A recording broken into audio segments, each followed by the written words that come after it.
পাকিস্তানের ট্রেন ছিনতাইয়ের পর আন্তর্জাতিক গণমাধ্যমে সবথেকে বেশি আলোচনার বিষয় পাকিস্তানের সশস্ত্র গোষ্ঠী বালুচিস্তানের লিবারেশন আর্মি বা বিএলএ। গোষ্ঠীটি পাকিস্তানের থেকে বালুচিস্তানকে আলাদা করা এবং বালুচিস্তানকে স্বাধীন রাষ্ট্র হিসাবে গড়ে তোলার ক্ষেত্রে লড়াই করছে। কিন্তু কি এমন হলো যে হঠাৎ বালুচিস্তান নিজেকে পাকিস্তানের থেকে মুক্ত করে নিজেদেরকে নতুন রাষ্ট্র বানাতে চাইছে? এটাই জানবো পৃথিবী কথার আজকের এই এপিসোডে। তাই ভিডিওটি শেষ পর্যন্ত দেখার অনুরোধ রইল। ভিডিওটি ভালো লাগলে অবশ্যই একটা লাইক করবেন, কেননা আপনার করা একটা লাইক ভিডিওটিকে আরও মানুষের কাছে পৌঁছে দিতে সাহায্য করবে।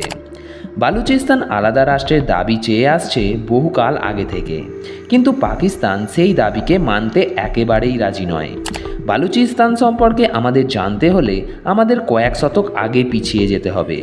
ব্রিটিশরা ভারত শাসন করার সময় একটা বিশেষ নীতি অবলম্বন করত।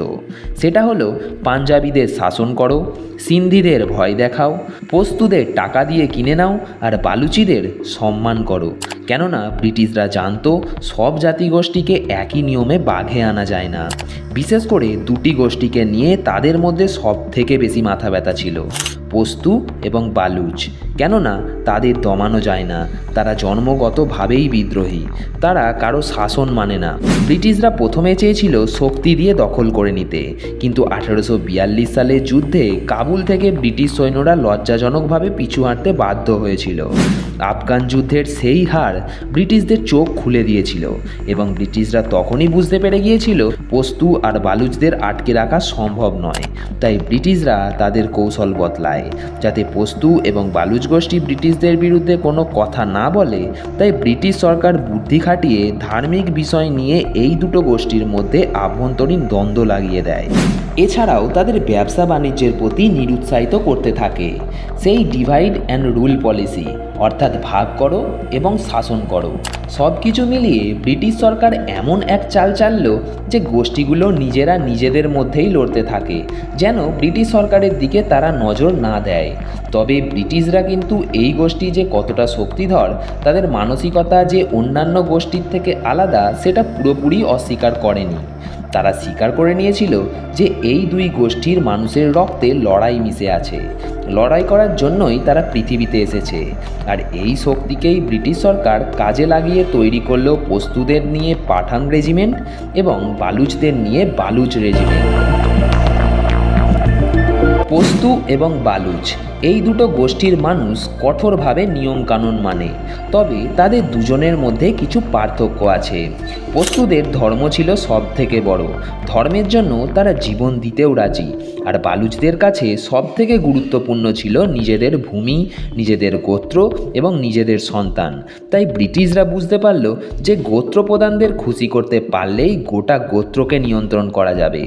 তাই তারা কিছু শক্তিশালী বালুচ প্রধানকে সম্মান দিল এবং তাদের প্রশাসনিক ক্ষমতা প্রদান করা হলো। এছাড়াও আরেকটি সুবিধা ছিল যে বালুচিস্তানের ভৌগোলিক অবস্থান, কেননা বালুচিস্তান অঞ্চলটি বিশাল মরুভূমি আর পাহাড়ে ঘেরা। তাই সেই প্রত্যন্ত অঞ্চলে কে কি করছে সাধারণ মানুষ দেখতেও যেত না।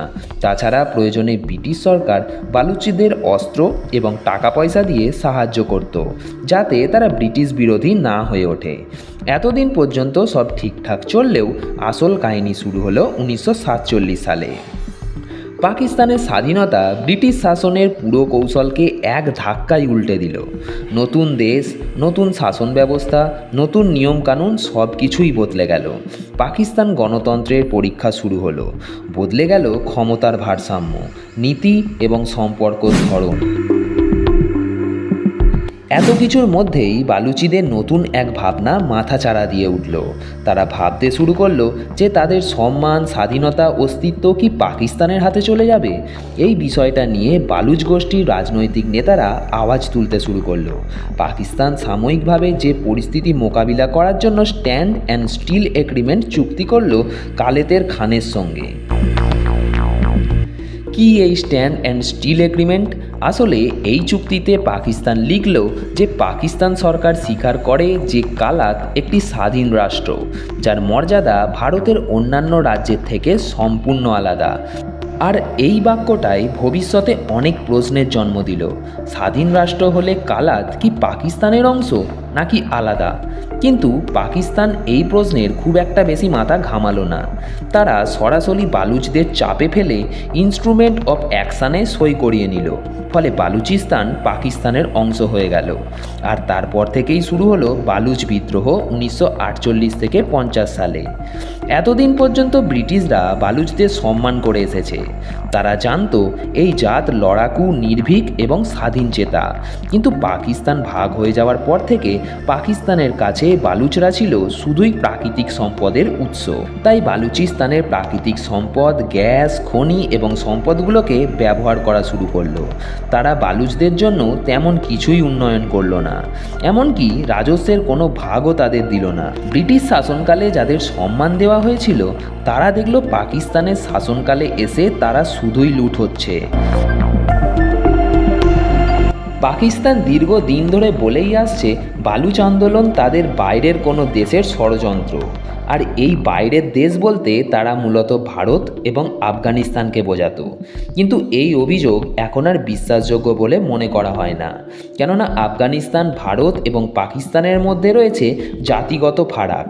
ফলে এই দুই দেশের সমর্থন কখনোই বালুচ বিদ্রোহীরা পাবে না। তাই পাকিস্তানের এই লজিক ভুল প্রমাণিত হয়েছে গোটা বিশ্ববাসীর কাছে। তাই পাকিস্তান মানতেই চায় না যে বালুচদের প্রতি পাকিস্তানের অবহেলা, দমননীতি এবং পীড়ননীতির ফলে এই বালুচ আন্দোলন হয়েছিল।